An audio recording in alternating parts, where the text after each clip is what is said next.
Hello everyone, welcome to the Faculty Development Program on FPGA Implementation of Digital Design with Verilog HDL.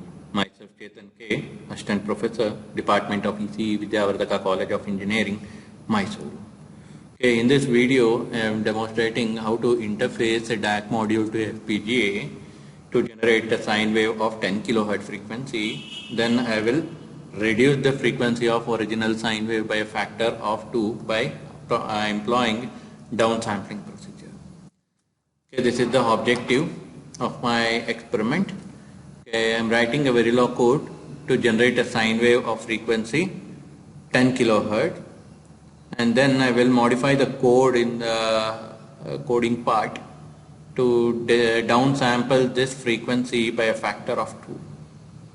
Okay, since I am generating a sine wave of 10 kHz, I have to reduce the frequency to 5 kHz. Let's see how we can do this with the help of Verilog code. Okay, before writing Verilog code, you have to generate one equation to feed digitize the samples based on choosing sampling frequency as well as the target required frequency. Okay, let us consider x of t purely an analog signal, that is sine wave with the amplitude A and minus A. Since we are using 8-bit DAC module in our experiment, I have to push the amplitude by a factor of 50%, that is plus 127 to 255. And also to reconstruct the shape of the sine wave, I have to choose the appropriate sampling frequency. The sampling frequency is given by in reciprocal of sampling period. Okay, as we can represent this sine wave in terms of equation, x of t equal to a sine 2 pi ft. This is the mathematical expression for this sine wave. Now, wherever t is there in the LHS and RHS, I will replace it by n into ts. This will be useful for sending the sample values required to reconstruct the analog signal. That is x of nts equal to a sine 2 pi f n into capital Ts. Okay, as my objective is to substitute the value of n from 0th sample, first sample, second sample and third sample to reconstruct my sine wave. X of n will become a sine 2 pi f n, Ts will become 1 over fs. Therefore, we got the final equation for this reconstruction. Okay, since we are using a Spartan 3 FPGA, I will use the 1 MHz clock frequency as a sampling frequency, and my target frequency is 10 kHz. I will choose the 10 kHz as a variable f. Okay, as I have to apply this digitized values or discrete values from 0 to some values to reconstruct the shape of the original waveform, I have to run this particular equation for n values 0 to 100. This 0 to 100 is based on how well we choose this sampling frequency and the required frequency. Here sampling frequency is 1 MHz, required frequency is 10 kHz. Therefore, after substitution you will get 100. Therefore, n should run from 0 to 100 in equation 1. This 127 is nothing but the amplitude part, and this 127 is nothing but a remaining part. Therefore, in equation 1, if we substitute n equal to 0 to 100, we can construct a lookup table of discrete values to be fed to the DAC module to convert digital signal into analog signal. Let's see how we can do this. Okay, here I wrote Verilog code. Here module name is sine, clock and f are the input signal. Okay, since we are using 1 MHz clock as a sampling frequency, this clock is nothing but input to a module, and I am using f as a variable because this f is mapped to toggle switch. I am using toggle switch. Based on the toggle switch position, I am deciding whether to generate original sine wave frequency or downsample the sine wave. This action I am taking care with the help of variable f.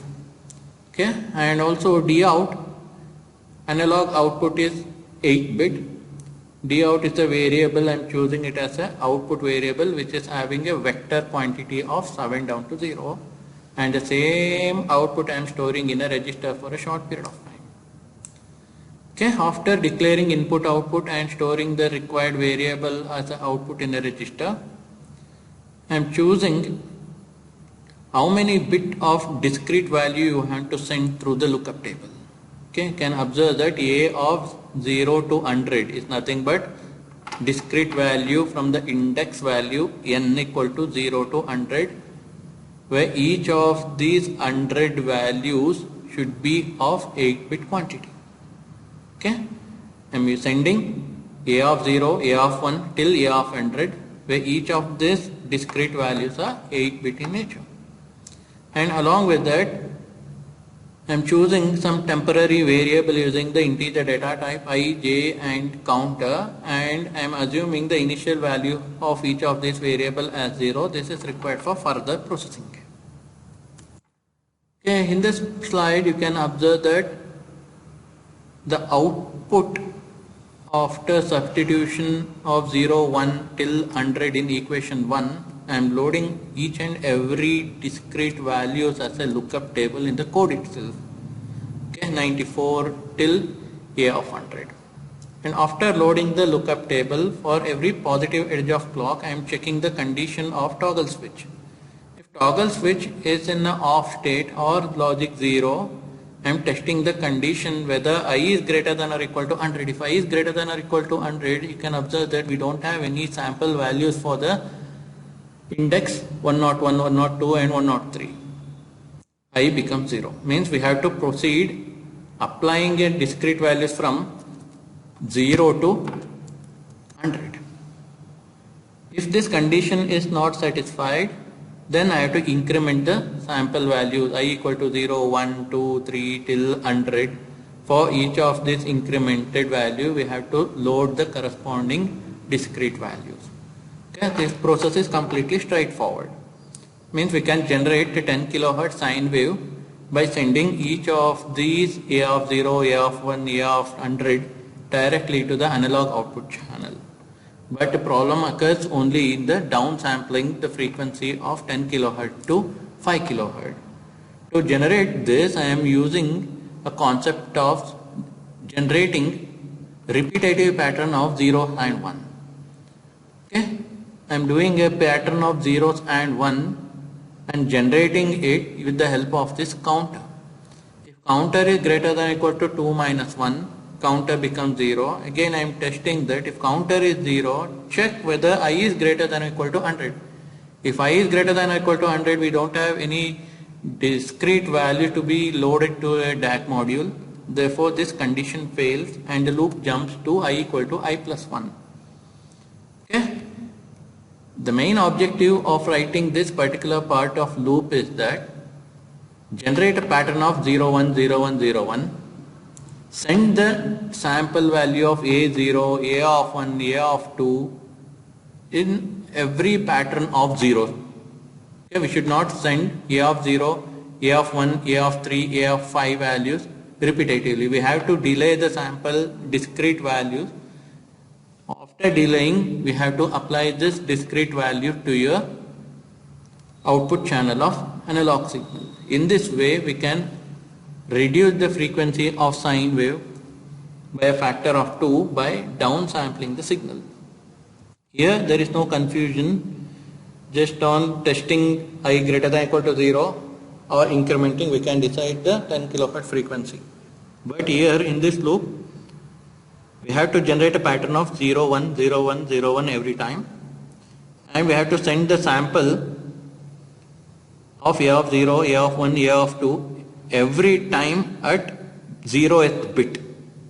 If we do this task, definitely your sine wave frequency can be reduced by a factor of 2 and it looks like the signal is downsampled.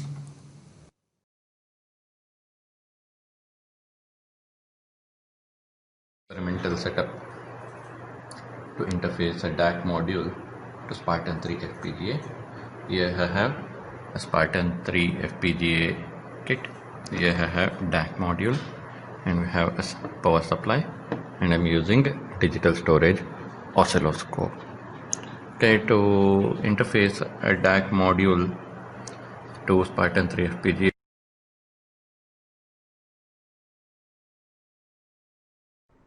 invoke Xilinx ISE, go to file menu, select new project. Okay, here you have to choose the project location. Along with that, you have to give a valid project name. Okay, I am storing all my files in C drive, documents and settings in the desktop folder, and the project name is sine wave. Press next button. Okay, now we have to choose Spartan 3 FPGA, device name XC3S50, package PQ208, and the speed of the device as 5. Okay, after choosing the required FPGA, we have to select the preferred language as Verilog. Okay, once these steps are completed, press next button, next, press next button again, and finish. Okay, now we have to write our Verilog code in the editor window. To open the editor window, choose blank text file. Okay, now I am pasting my Verilog code. Okay, after pasting my Verilog code, I have to save it with the .v extension, sinewave.v. Okay, press save button. Okay, once the program is saved, we have to add it to a source group. Right click on the device, select add source. Okay, search for your required file with your proper working directory. Okay, after that, press OK button. Now select your source code, check for any syntax error, go to synthesize XT. Under synthesize XT, you have a check syntax option, double click on that. Okay, you are getting a green color tick mark indicating that the program is successfully checked for syntax and it is not having any syntax error in the program. Now to assign pin number to a DAC module to the FPGA, you have to go to user constraint file. Under user constraint, you have a second option, floor plan IO. Okay, double click on that, press yes button. Okay, once you press the yes button, now we have to assign the pin numbers to each of the variables that we used in our module. Okay, clock is connected to pin number 76, D out to D7. Since we are using 8-bit DAC module, the output is also 8-bit output from the channel. Okay, D out to D7 is connected to different pins. You can observe that pin numbers of output channels are not sequential, it is completely varying. And once you enter the pin numbers, correspondingly you can also observe that the pin numbers are available with the blue color. Save, OK, then close. Okay, again, okay, once the pins are assigned, you have to perform implement design by performing translate, map, place and route option. Double click on each of these functionality. Once it is successfully completed, you can implement the design in the FPGA. Okay, translate is successfully completed, map is also successfully completed, and place and route is also successfully completed.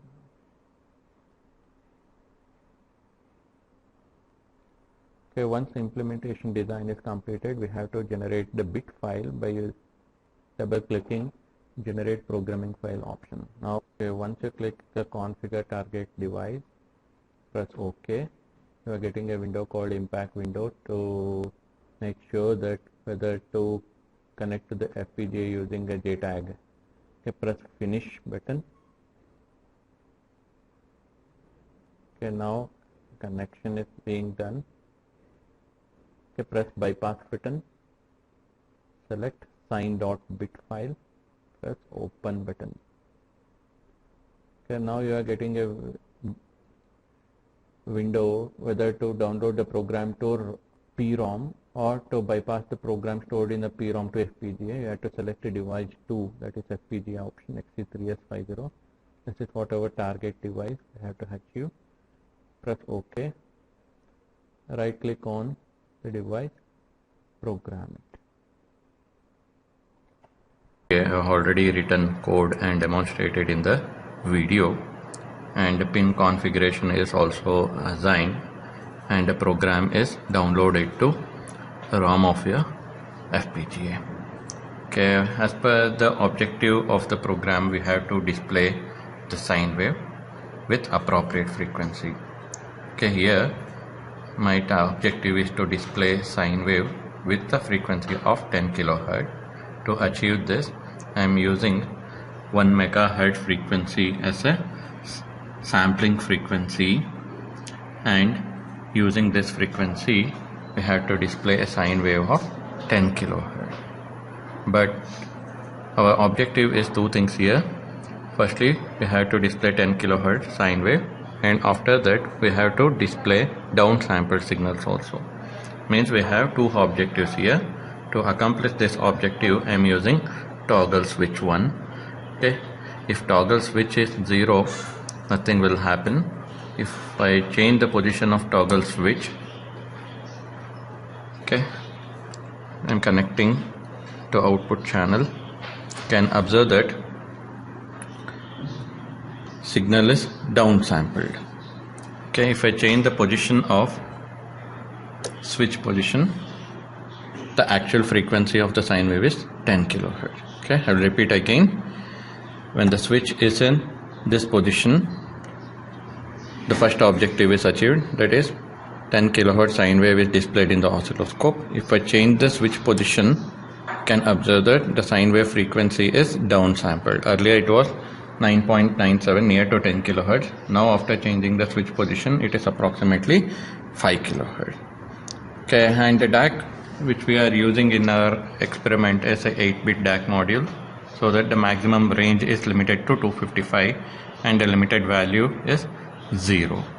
And regarding the power supply, we are using plus 5 volt as a reference voltage that is being applied to the DAC, and we are using 12 volt supply for interfacing the DAC module to the FPGA. That's all about this experiment. Thank you.